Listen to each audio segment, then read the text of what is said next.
ya. Cara membacanya tentu dengan bacaan yang fasih atau bacaan yang benar. Nah, untuk pembelajaran kali ini kita sama-sama akan belajar tentang materi ilmu tajwid, yaitu fokus pada hukum bacaan gunnah ya. Ya baik, sebelum kita lanjut anak-anak sekalian, marilah sama-sama kita memulai proses pembelajaran kita ini dengan memohon ridho dari Allah Subhanahu wa taala. Mari sama-sama kita berdoa dan Ibu akan pimpin di sini ya. A'udzubillahi minasyaitonirrajim. Bismillahirrahmanirrahim. Raditu billahi rabban wa bil islam dinan wa bi Muhammadin nabiyyan rasulan. Rabbi zidni ilman warzuqni fahma. Rabbi ishrah li sadri wa yassir li amri wahlul 'uqdatam min lisani yafqahu qawli. Amin amin amin ya rabbal alamin. Alhamdulillahirabbil alamin. Nah, kenapa sebelum kita belajar selalu kita awali dengan berdoa? Karena insya Allah dengan doa ini kita semua akan diridhoi Allah SWT, dan insya Allah kita akan lebih mudah memahami materi-materi yang akan kita pelajari. Nah, baik anak-anak sekalian, jadi sekarang kita langsung masuk pada materi pembelajaran hari ini, yaitu tentang ilmu tajwid dan hukum bacaan gunnah. Nah, kira-kira ada yang tahu apa itu hukum bacaan tajwid, apa itu hukum bacaan, apa itu ilmu tajwid, kemudian apa itu hukum bacaan gunnah, dan kira-kira huruf-huruf hijaiyah apa saja yang termasuk dalam hukum bacaan gunnah. Nah, baik, Ibu jelaskan. Yang pertama tentang ilmu tajwid. Nah, ilmu tajwid ini secara bahasa artinya membaguskan ya. Membaguskan artinya memperindah bacaan Al-Quran sehingga jika orang mendengar itu tersentuh. Sedangkan secara istilah ilmu tajwid artinya mempelajari tentang Al-Quran dengan sebaik-baiknya. Nah, arti kata sebaik-baik ini artinya selain bacaannya bagus, bacaannya juga harus benar ya, harus fasih dalam melafazkan ayat-ayat suci Al-Quran.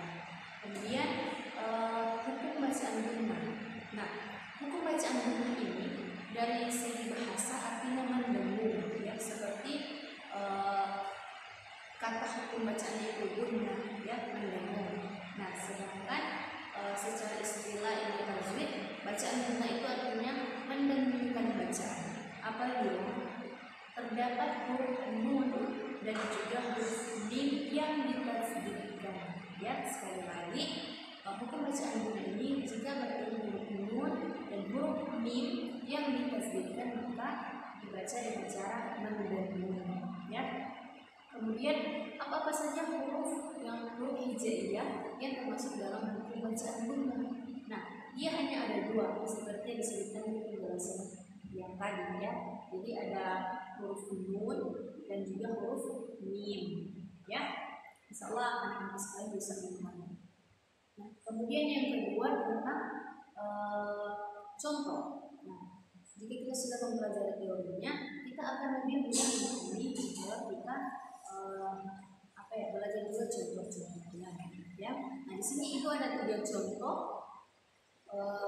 contoh potongan ayat yang di dalamnya ada terdapat hukum bacaan gunnah ya. Misalkan yang pertama al-jannah ya. Jadi ada nun yang ditasdidkan al-jannah. Cara membacanya dengan itu dibaca 2 kali ketukan ya. Al-jannah, al-jannah. Nah, seperti itu. Kemudian yang kedua innahum. Nah, itu contoh. Kemudian yang ketiga ada alif, ada lam, kemudian ada nun yang ditasdidkan an-nas. Nah, seperti itu ya. Jadi itu 3 contoh dari potongan ayat yang ada terdapat hukum bacaan gunnah di dalamnya. Kemudian selanjutnya hukum bacaan gunnah ini ada banyak sekali terdapat dalam Al-Quran ya. Jadi di setiap surah itu pasti di dalamnya terdapat hukum bacaan gunnah. Ada beberapa potongan ayat. Di sini Ibu ada contoh, jadi Ibu mengambil contoh pada surah An-Naba ayat 1 sampai 7. Nah, dibacakan, kemudian kalian simak. Nanti setelah itu kita baca bersama-sama lagi ya. A'udzu billahi minasyaitonir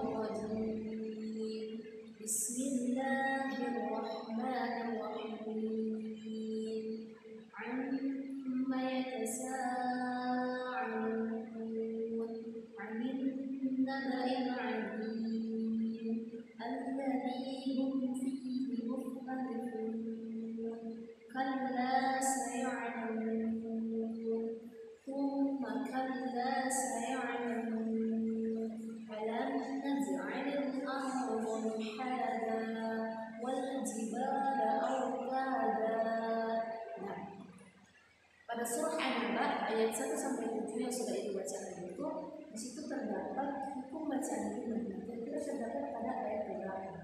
Nah, sekarang Ibu minta anak-anak sekalian bisa ikut bersama Ibu membacakan surah An-Naba lagi ya. Jadi sekali lagi kita baca surah An-Naba dari ayat 1 sampai 7. Mari kita baca sama-sama ya. A'udzu billahi minasyaitonir rajim. Bismillahirrahmanirrahim.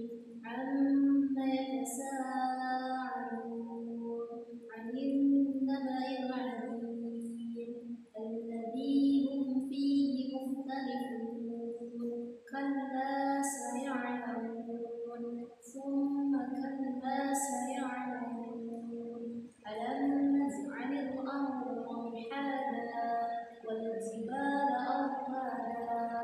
Sadaqallahu adzim. Alhamdulillah alamin. Jadi terima kasih anak-anak sekalian sudah ikut membacakan ayat Al-Qur'an ini. Nah, selanjutnya dari bacaan ayat surah An-Naba ayat 1 sampai 7 tadi, kira-kira di ayat keberapa terdapat hukum bacaan gunah. Nah, jadi mari kita perhatikan sama-sama lagi ya. Pertama pada ayat pertama amma yatasaalun, di situ terdapat hukum bacaan gunah. Nah, di mana kan ya? Nah, dia ada pada setelah huruf ain, kemudian ada mim, karena seperti itu ada mim yang diterjemahkan. Amma yatasaalun amma. Nah, jadi pada ayat pertama ada ya.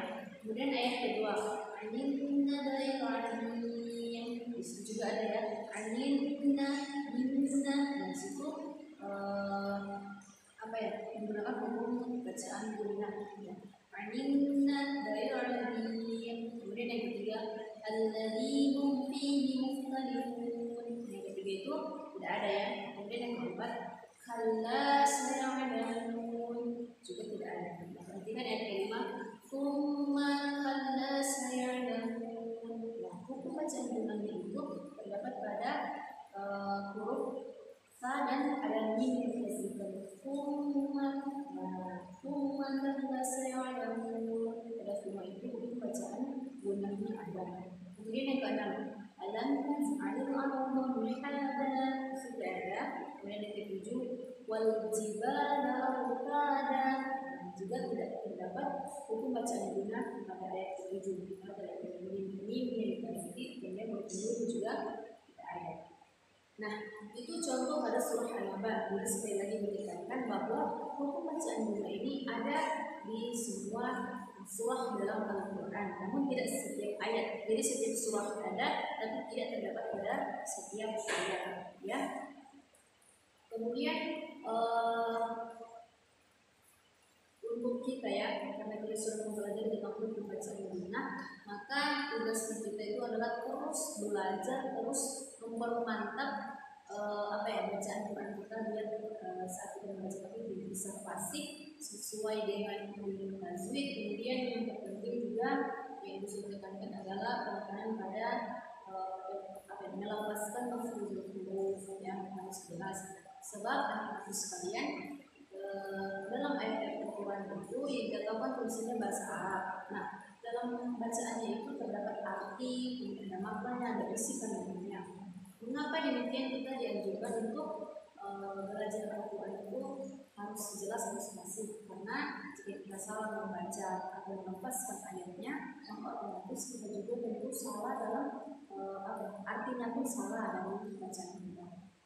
Kemudian yang kedua, selain itu kita juga dianjurkan untuk ini ya, selain kita memperlancar bacaan kita, kemudian memperindah bacaan kita juga dianjurkan untuk mengajarkannya.